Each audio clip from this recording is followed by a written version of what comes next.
Assalamualaikum warahmatullahi wabarakatuh. A'udzubillahi minasyaitonirrajim. Bismillahirrahmanirrahim. Bismillah. Alhamdulillah wassalatu wassalamu ala Rasulillah wa ala alihi wa sahbihi wa mawalah la haula wala quwwata illa billah. Amma ba'du. Para salikin rahimakumullah, para sahabat saya, kolega saya, dan juga insyaallah guru-guru saya, izinkan saya memulai dan meneruskan ngaji kemarin yang pada hari ini babnya tentang step-step gangguan seseorang. Kalau kemarin kan step untuk mudah ahlul thariq, ahlul taat wa ahlul ibadah, takwa. Kalau sekarang itu godaannya apa kalau sudah semangat? Para salikin, kemarin sore saya akan mengulang ya, sedikit, walaupun kemarin tidak tuntas, tapi substansinya sudah saya sampaikan, yaitu tentang fa'ina li ta'dul nafsu was syaitan fayaqulu lahu inna ma wasalta hadil maghfir bi hazmika wa azmika wa husn nadhan nafsi. Jadi ini membisikin lagi setan itu, wah kamu hebat, kamu punya kekuatan keteguhan sehingga kamu bisa ahli tariqah. Ya. Dengan demikian di sini disebutkan adalah fayan sya'in Allah Ta'ala alaihi wa ihsanahu ilaihi wa yudhifu dhalika li nafsi amrati syuf fa hina idzin la ya'manu ayyahdulahu rabbuhu lihamdi malastaqil hamdu.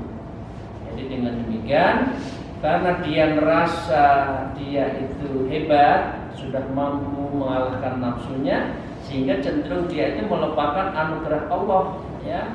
Fa hina ya'manu ayyahdulahu rabbuhu. Jadi seakan-akan dia bisa dekat itu, ibadah itu dirinya, bukan karena Allah membukakan hatinya. Jangan, Allah lah yang membukakan hati kita.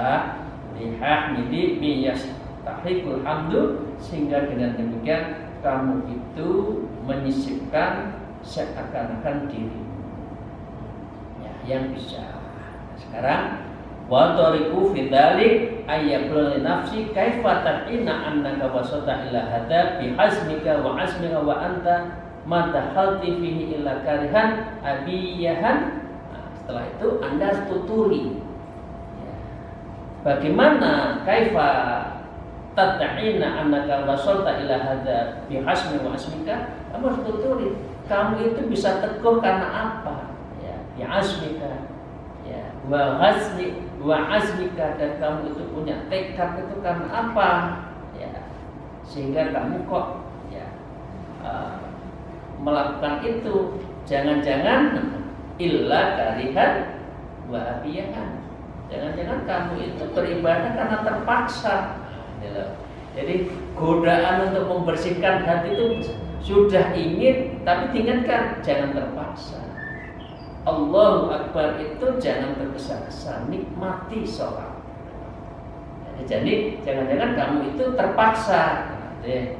Ma'annaka antillati au qa'adni mil ma'asi wal mukhalifat. Dan dengan demikian pada yang sama, kaulah yang menjatuhkan dalam kemaksiatan pelanggaran, kamu itu padahal masih membuat pelanggaran. Nah, dengan demikian fa'in dafa'allahu anhu kaidahuma fi dzalik, jika Allah kemudian mencegah tipu daya nafsumu dan setan itu darinya ya. Dan kalau sudah itu Anda jangan i'taradha lahu bil ijabi bin nafsi. Kalau sudah mampu Anda jangan ujub. Ujub itu kan nafsu lawamah lagi kan, kembali pada nafsu yang terdasar manusia itu memang lawamah. sudah begini ujub, bisa ini ujub, jangan. Jadi lahu bil ijabi binafsih, karena ada yang membisikkan hatimu itu merasa bangga diri. Ini sekarang saya lanjutkan. Wa qala musannif fi hadzal kitab wa nahnu bihima bi ulumiha fi taurin, amin ya rabbal alamin.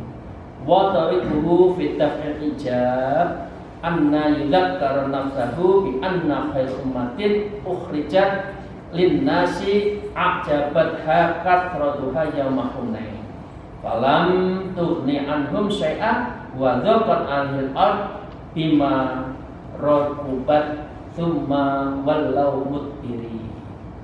Jadi yang pertama diingatkan wa tariqu fi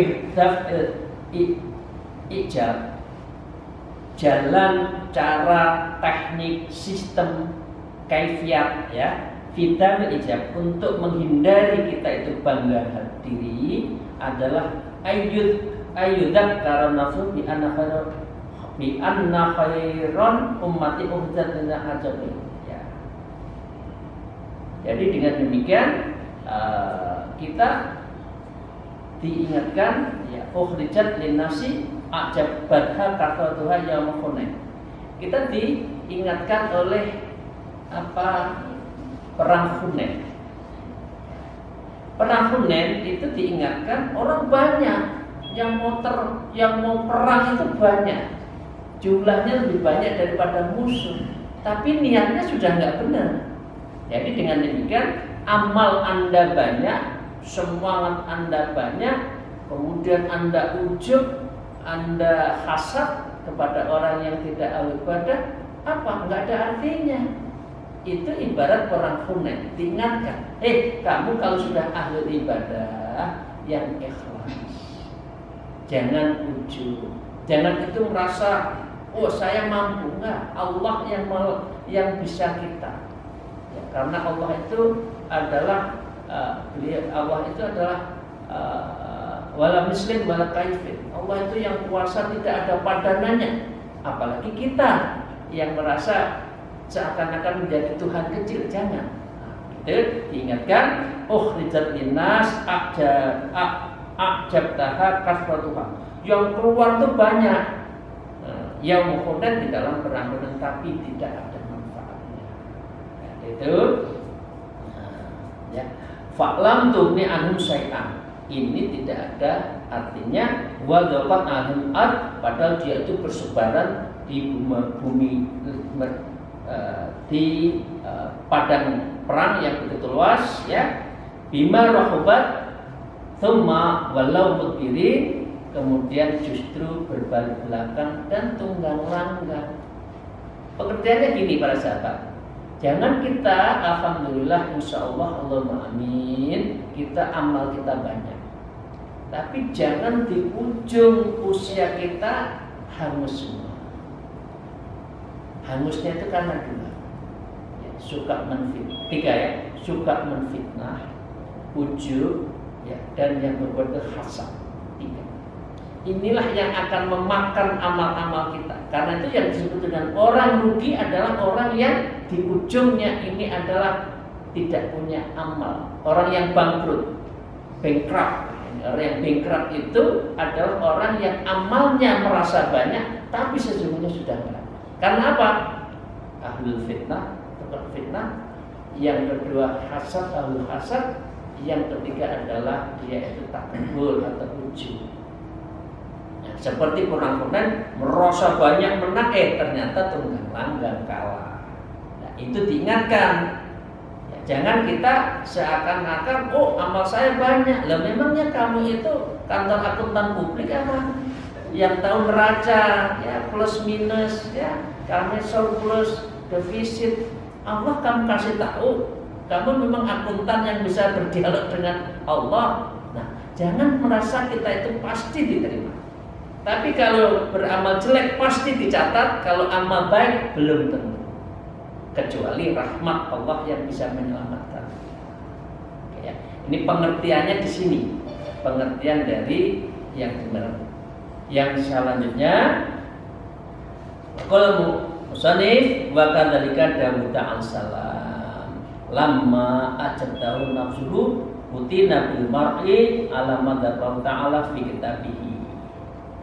Wa kadzalika Musa kalimu alaihi salatu wassalam lamma ta'a annahu a'lamu ahlil ard lamma su'ila fa'atahu subhanahu wa ta'ala alaihi biqauli annahu lam yaridil ilma illa Allah subhanahu wa ta'ala thumma dallahu alal khidri.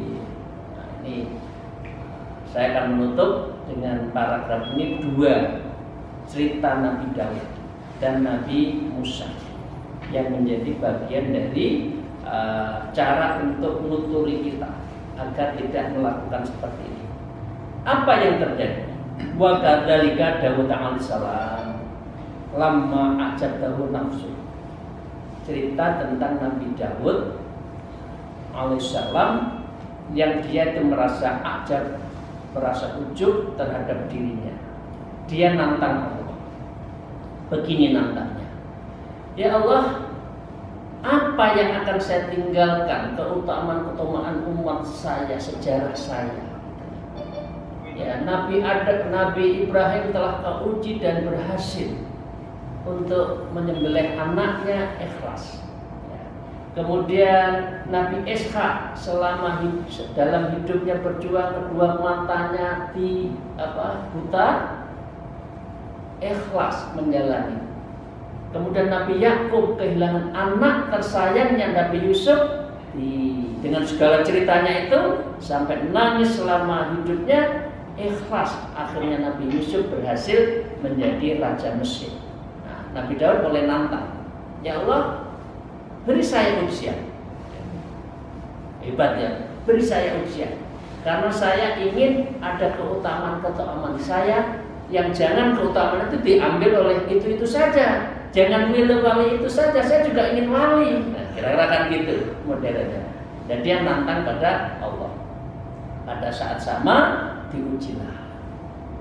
Jadi diuji pada satu hal, yaitu adalah hidupnya itu terminit.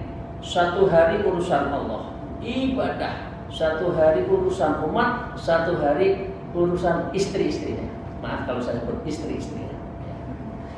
Pokoknya ingin adil dengan istri-istrinya. Oke, pada saat beliau Nabi Daud itu ibadah, diuji, setan membo itu ya, berubah bentuk menjadi merpati emas. Merpati emas hinggaplah di kaki dari Nabi Daud yang sedang sholat.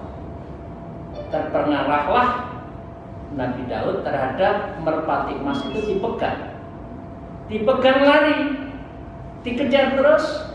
Ketika kejar mencoloklah, hinggaplah pada satu rumah. Di situ ada loteng, kelihatan ada seorang perempuan yang sedang mandi. Perempuannya cantik, rumahnya luar biasa. Ini Masya Allah ya, ini perempuan itu sama memandang Nabi Daud, ya. Pertama pandangan Anda, selanjutnya terserah Anda. Dengan pada ada iklannya gitu kan? Apa yang terjadi?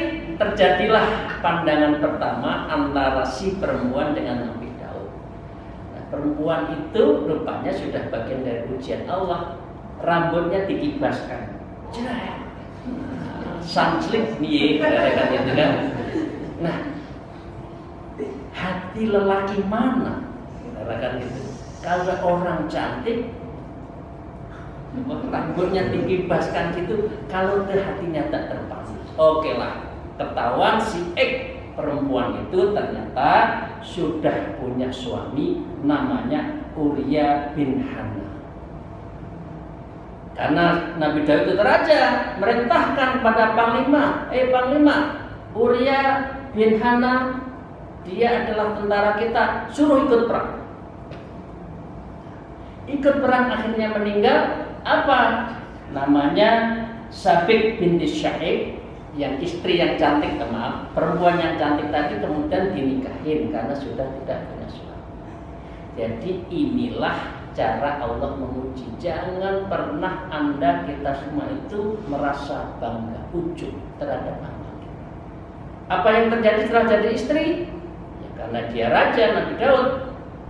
Saya jam sekian tidak boleh diganggu. Saya kalau jadi ibadah tidak boleh diketok pintu. Kalau saya istirahat tidak boleh ketok pintu. Tahu-tahu semuanya takut, kecuali tahu-tahu ada orang, ada sesuatu yang masuk. Siapa? Ternyata 2 malaikat yang bisa masuk ke ruangannya. Apa? Dia tengkar, minta diuji oleh Nabi Daud. Saya punya 99 kambing di perempuan, ini punya 1. Saya nggak pas, saya mau cari 1 lagi. Ini apa? Orang ini 1-nya saya minta, nggak boleh. Gimana? Minta kepada Nabi Daud. Akhirnya, bisa nggak kamu kasihkan? Dia nggak boleh. Nah, dengan nggak boleh itu, di antara mereka adalah langsung berbunyi. Anda kan sudah punya istri 99, masa masih kurang 100? Nah, saat itu Nabi Daud sujud tersungkur, taubat terhadap keangkuhannya dia sebagai penguasa, sebagai ahlul ibadah. Nah, ini adalah cara untuk sejarah kisah Nabi Daud dengan perempuan yang namanya Syahik bin Sa'id, istri dari Uriah bin Hannah, dalam hal keujuban, kebanggaan. Ya, dia merasa ujub bangga. Jadi ini Bapak Ibu sekalian ya, ujian itu tidak akan pernah berhenti, selalu ada. Biar kita, amal kita tidak dimakan oleh takulul an-naru takulul khotob. Tidak seperti halnya api memakan kayu bakar. Kalau tidak hilang semua, terbakar amal kita. Lahirnya kita nanti di yaumil akhir akan zong, ya, zong, ya. Amsyong, zong, gitu ya. Jangan sampai kita jaga ya, bismillah. Nah, ya, futinna bil mar'i alamat dzakara ta'ala fi kitabihi, dan dia diuji oleh dengan perempuan mar'atun ya ta'ala fi kitab. Wa kadzalika Musa kalimah alaihi salatu wasalam lamma da'a annahu a'lamu ahlil ard. Yang dia Nabi Musa, yang kedua itu cerita Nabi Musa, yang dia itu adalah ya merasa kuat di dalam hidupnya itu, ya mengaku penduduk bumi yang mengerti ketika ditanya apa saja, sampai dia menantang tanda petik di Gunung Tursina ketika melihat zat Allah sudah geblak, ya itu ini bagian dari Nabi Musa ceritanya. Tapi di sini adalah ketika disebut lamma su'ila fa'ata Allah Subhanahu wa taala alaihi biqauli annahu lam yarid ilma illallah Subhanahu wa taala. Tetapi Nabi Musa belum sampai pada tahap substansi. Nabi Musa belum sampai makomat yang disebut dengan hakikat makrifat. Dia hanya tahu syariat. Begini, amalannya ini, dia sudah bangga, merasa hebat, ngapain, torekoh, ngapain, kira-kira gitu ya, bahasa kasar sekarang, maaf, ini ngapain, cukup syariat. Apa yang terjadi? Ya, dia akhirnya diuji oleh siapa? Tsumma dallahu ala Khidir. Kemudian dia diminta berguru pada Khidir, Nabi Khidir. Jadi mengapa kalau kita sholat, salah satu tawasulnya itu kepada Nabi Khidir. Karena Nabi Khidir itu adalah Nabi yang ditengarai satu di antara 4 yang masih hidup, dan dia bisa menemui orang-orang yang luar biasa. Khususnya Nabi Khidir ya. Itu penting ya, karena kadang-kadang kita itu kan mentok di dalam hidup, nggak tahu ada inspiring ya, ketemu dalam hal-hal yang ruhannya seperti itu. Apa yang terjadi ketika ceritanya Nabi Musa? Nabi Musa adalah disebutkan dia itu memang hebat ya. tetapi dia itu tidak mempunyai ilmu yang bersifat ilmu yang bersifat substansi. Ilmunya itu syariat. Dia mengalahkan Fir'aun syariat. Dia strategi kan, ya. Dia menjadi raja juga akhirnya syariat. Nah, itu di dalam Al-Quran disebutkan adalah qala innalan tastati'a ma'ya sabran wa kaifa tasbiru ala malam tuhib bihi kubra. Ya, disebutkan sungguh engkau akan sanggup sabar bersamaku, kata Nabi Khidir, dan bagaimana engkau akan dapat bersabar atasku sedang engkau belum mempunyai pengetahuan yang cukup tentang makrifat kok. Anda masih yakin hanya syariat kok? Kata Nabi Musa, iya saya ikut. Tapi sabar ya, sabar. Jangan tanya macam-macam ya, sabar. Ya. Nah, katanya setelah itu jalanlah mengembara Nabi Khidir dengan Nabi Musa.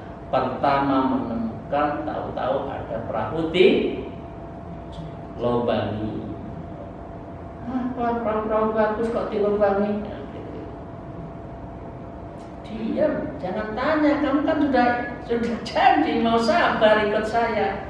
Jalan lagi. Ada anak kecil setengah remaja dibunuh sama Nabi, bunuh kas. Ya kamu kan pembunuh, ngapain anak-anak dibunuh? Protes lagi. Anda itu katanya mau ikut sabar tapi nggak mampu. Nah masih ikut. Nah, terakhir ada namanya apa itu bangunan yang akan royong, ya. Dia berkeliling capek, ya, kemudian minta makan, tidak dikasih makan di masyarakat situ, tapi Nabi Khidir menegakkan kembali bangunan. Nabi Musa bilang, syariat lagi, kita kan sudah membantu orang, karena itu ayo kita minta imbalannya dong. Saya mau makan, kasih. Tidak ada yang mau ngasih makan. Apa yang tadi Nabi Khidir akhirnya adalah kamu bukan murid saya, kamu masih syariat, kamu belum hakikat, belum makrifat, kamu belum masuk tarekat, kira-kira gitulah ya. Maaf ya. Dengan demikian apa yang terjadi behind the meaning dari kapal yang dirusak tadi, kapal ini punyanya orang miskin. Ya, rajanya lalim yang akan mau menyita kapal-kapal. Kalau di lubangan ini kan tidak jadi disita oleh raja, cukup ditembel, mandek-mandek. Inilah ilmu hakikat. Ya. Yang kedua, mengapa anak ini ada dibunuh? Ini anak yang nanti kafir. Sedangkan orang tuanya adalah ya soleh dan sebagainya. Kalau tidak, dia akan membunuh orang tuanya, padahal orang tua masih punya saudara-saudara yang lain untuk membimbing akan menjadi orang yang ahli taat. Geleng-geleng lagi. Yang terakhir, mengapa ditegakkan? Karena di dalamnya itu ada warisan dari orang tuanya yang ingin anaknya nanti dia itu menjadi anak yang soleh karena diberi warisan. Kalau itu dibuka, amblek, diambil oleh orang-orang. Inilah maknanya kawan-kawan, sahabat saya. Ayo mulai belajar ilmu substansi, ilmu rasa. Jangan ilmu botol, tapi ilmu isinya. Memang iya kalau di masjid hutang-hutang banyak, tapi rasanya ibadah itu ada enggak? Itu ya, rasa mungkin itu saja yang saya sampaikan. Ini cara. 3 sejarah ini, 3 kisah ini adalah kisah yang menghentakkan kita agar tidak ujub di dalam beramal.